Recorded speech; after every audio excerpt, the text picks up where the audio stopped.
NCP नेता बाबा सिद्दीकी की हत्या पर महाराष्ट्र के मुख्यमंत्री एकनाथ शिंदे ने कहा है कि दोषियों के खिलाफ सख्त कार्रवाई की जाएगी। क्राइम ब्रांच इस पूरे मामले की जांच करेगी। 2 हमलावरों को गिरफ्तार कर लिया गया है, तीसरे की तलाश जारी है।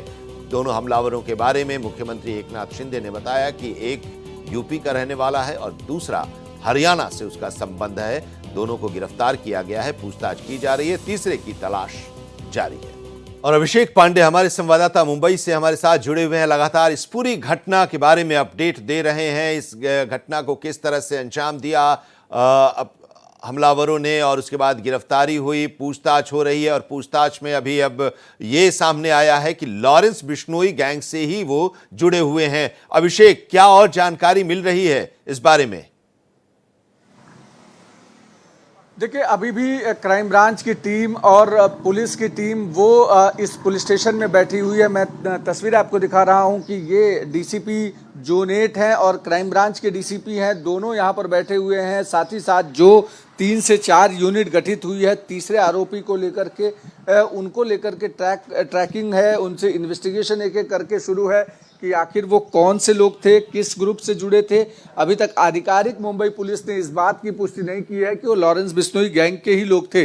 हालांकि आशंका जताई जा रही है कि लॉरेंस बिश्नोई गैंग के लोग हो सकते हैं, क्योंकि जो शूटर हैं वो हरियाणा और पश्चिम उत्तर प्रदेश के बताए जा रहे हैं।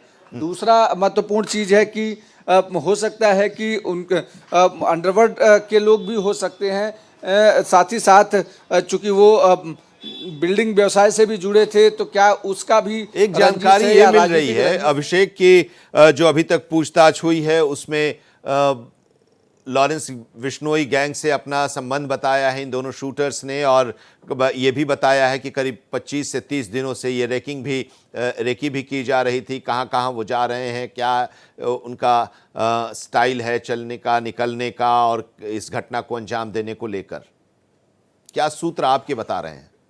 देखिए, बिल्कुल, देखिए, जो पुलिस के सूत्र और हमारी अभी डीसीपी से बात हुई, उन्होंने ये कहा कि ये कोई तुरंत फायरिंग नहीं की गई है। इसके पीछे एक काफ़ी समय तक प्लानिंग के साथ उनकी रेकी की गई है। उनको आइडेंटिफाई करने की कोशिश हुई है कि किस जगह वो मिल सकते हैं आसानी से।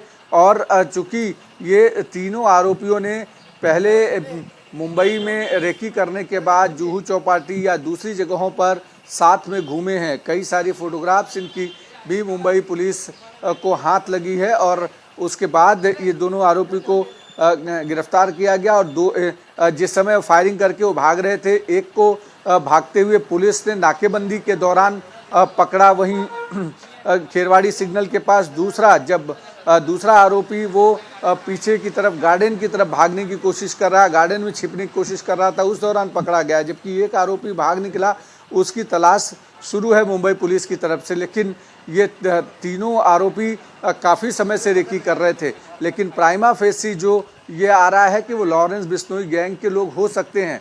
हालांकि ये मामला इतना गंभीर है कि पुलिस जब तक इन्वेस्टिगेशन में सब कुछ साफ नहीं हो जाता है तब तक कुछ भी ऑफिशियल कहने के मूड में नहीं है। लेकिन कल देर रात से ही ये बात साफ हो गई थी, जो क्राइम करने का जो तरीका है वो कुछ लॉरेंस बिश्नोई गैंग की तरह ही है, क्योंकि ये जो शूटर्स हैं ये कहीं ना कहीं हायर्ड शूटर थे, यानी कॉन्ट्रैक्ट किलिंग टाइप का मामला है। और कॉन्ट्रैक्ट किलिंग 2 ही समय में होता है, या तो लॉरेंस बिश्नोई गैंग करवा रहा हो या फिर अंडरवर्ल्ड से जुड़े लोग हों। अंडरवर्ल्ड चूंकि मुंबई में अब सक्रिय नहीं है, इसलिए ये आशंका जताई जा रही है कि लॉरेंस बिश्नोई गैंग हो सकता है। लेकिन आधिकारिक पुष्टि अब तक न तो सरकार की तरफ से किया गया, न पुलिस की तरफ से किया गया है। यहाँ पर अभी भी क्राइम ब्रांच के डीसीपी जिनके पास केस गया हुआ है वो बैठे हुए हैं इस पुलिस स्टेशन में, और उसके साथ साथ यहाँ पर डीसीपी इस रेंज के बैठे हुए हैं। दोनों लगातार जो भी टीमें गठित हैं उनके साथ संपर्क में हैं और आगे की तफ्तीश वो लोग कर रहे हैं। रात भर यहाँ पर इन्वेस्टिगेशन अलग अलग लोगों को बुला के किया गया, लेकिन जो खबर जो मिल रही है वो उसमें ये है कि कल ये पहले से जो आरोपी हैं उनको ये पता था कि वो 7:30 बजे यहाँ पहुँच रहे हैं। उनके पीछे पीछे वो आए, उसके बाद भीड़ कहाँ है, और जिस समय वहाँ दुर्गा जी का प्रोसेसन निकल रहा था और उनको विसर्जित करने के लिए पटाखे बज रहे थे और भीड़ ज़्यादा थी, तो 50 मीटर की दूरी पर बाबा सिद्दीकी अपने बेटे के ऑफिस से चलकर गाड़ी के पास आते हैं। उस दौरान भीड़ रहती है, सबसे मिलते जुलते पहुंचते हैं और जैसे ही गाड़ी में बैठने के लिए गाड़ी का दरवाज़ा खोलते हैं और उसी समय ये फायरिंग की घटना को अंजाम दिया जाता है। 2 गोली बाबा सिद्दीकी को लगती है, 1 गोली जो है गाड़ी पर लगती है और और 1 गोली उनके एक समर्थक को लगती है जो घायल है, जिसका इलाज चल रहा है। और इस पूरी घटना के बाद दोनों आरोपियों को स्पॉट के आसपास से ही गिरफ्तार किया गया, जबकि एक आरोपी भागने में कामयाब हो गया। अब आगे की पुलिस इन्वेस्टिगेशन कर रही है कि क्या चूंकि सलमान खान को बीच में जब लॉरेंस बिश्नोई गैंग ने धमकी दी थी और उसके बाद उनका प्रोटेक्शन बढ़ाया गया था पुलिस का, तो उसमें बाबा सिद्दीकी ने काफ़ी अहम भूमिका निभाई थी। क्या उसका गुस्सा बाबा सिद्दीकी के ऊपर है, क्या लॉरेंस बिश्नोई का, ये भी महत्वपूर्ण सवाल है।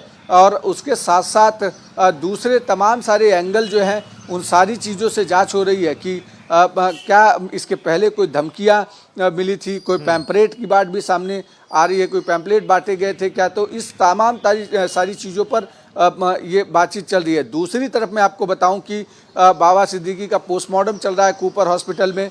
वहाँ पर डॉक्टर्स की टीम उस पूरे पोस्टमार्टम को अंजाम दे रही है कि कितनी स्पीड से कहाँ से गोली आई, क्या रेंज था, और चूंकि अभी ये पता चल गया है कि 9.9 mm की पिस्टल से उनके ऊपर फायरिंग की गई है, तो ये पिस्टल आरोपियों के पास तक जो प्रोवाइड की गई है वो कहाँ से आई, और ये पूरा का पूरा जो है कॉन्ट्रैक्ट किलिंग टाइप का मामला है। और इसके पीछे आधिकारिक तौर पर कौन है, इसको लेकर अभी भी सवाल है, लेकिन यहाँ पर लगातार जांच चल रही है। यहाँ जो आपने एक बात की कि इसके पीछे कौन है, ये भी एक बड़ा सवाल है। और एक इस तरह की जब घटनाएं घटती हैं, कई इस तरह के मामलों को, इस तरह की घटनाओं को आपने कवर भी किया है कि अभिषेक, पीछे कोई एक आदमी होता है जो जानकारी दे रहा होता है, जिसको निशाना बनाया जाना है, उसके बारे में, उसके मूवमेंट के बारे में। बिल्कुल, ये पूरा का पूरा इस तरीके के क्राइम करने के लिए एक पूरी यूनिट लगती है, एक पूरे लोगों की टीम लगती है। कोई इंसिडेंस वाला मामला ये नहीं है, क्योंकि वहाँ पर भीड़ होती है। बाबा सिद्दीकी 7:30 बजे बांद्रा उनके बेटे के दफ्तर पहुँचेंगे, इसकी जानकारी, गाड़ी उनकी कहाँ पर लगी है और गाड़ी में कब अपने वहाँ से दफ्तर से निकलते हैं बेटे के और पैदल चलते हुए गाड़ी तक आते हैं। वाई प्रोटेक्टी आदमी हैं, उनको वाई प्रोटेक्शन मिला हुआ था, तो ऐसे में पुलिस कहाँ पर है, उनके आसपास नहीं है। और वहाँ भीड़ में चूँकि अगर उनको निशाना बनाना होता और निशाना चूक जाता तो फिर उसके बाद उनको ज़्यादा शूटर्स को पकड़ा जाता और उनका टारगेट अचीव नहीं होता, इसलिए वो 50 मीटर तक इंतज़ार करते हैं जब तक कि वो गाड़ी पर नहीं बैठते हैं, क्योंकि भीड़ में अगर वो आसपास बच गए किसी दूसरे को गोली लग सकती है। इसलिए वो बाकायदा पूरी की पूरी किलिंग के दौरान एक कोई न कोई रेकी कर रहा था। और 15-20 दिनों 25 दिनों से ये पूरा एक जो सीरीज़ है, क्योंकि परसों ही मेरी बाबा सिद्दीकी की मुलाकात हुई थी। परसों जब अजीत पवार ने एक प्रेस कॉन्फ्रेंस ली थी, वहाँ पर बाबा सिद्दीकी खुद मौजूद थे। बाबा सिद्दीकी को एक जो कहा जाता है कि वो सेलिब्रिटी पॉलिटिशियन के तौर पर थे, चूँकि बांद्रा वेस्ट से विधायक रहे हैं और वहाँ पर जितने भी इस समय सितारे हैं उन सब के साथ उनके अच्छे संबंध रहे। यही वजह रही कि देर रात सलमान खान वहाँ पहुँचे, देर रात वहाँ पर संजय दत्त पहुँचे, उसके अलावा दूसरे तमाम सारे प्रोड्यूसर, डायरेक्टर और एक्टर एक्ट्रेसेस पहुँचे। आज भी उनका सुबह से ही उनके घर पहुँचने का सिलसिला शुरू है। तो निश्चित तौर पर एक बड़ा नाम था बाबा सिद्दीकी, महाराष्ट्र सरकार में राज्य मंत्री थे और उनके ऊपर इस तरीके की फायरिंग करना ये कोई तुरंत की घटना नहीं हो सकती। ये इसके पीछे एक पूरी प्लानिंग, साजिश और रेकी सब कुछ इस्तेमाल करने के बाद उनके ऊपर फायरिंग की गई है। बिल्कुल, और इस पर आगे भी हम आपसे जानकारी लेते रहेंगे। पूछताछ चल रही है, 2 हमलावरों को गिरफ्तार किया गया है और अब इस पूरे नेक्सस को खंगालने की कोशिश की जा रही है। अभिषेक पांडे लगातार नजर बनाए हुए हैं, हम उनसे आगे भी जानकारी लेते रहेंगे। शुक्रिया अभिषेक, हमारे साथ जुड़ने के लिए और इस अपडेट के लिए।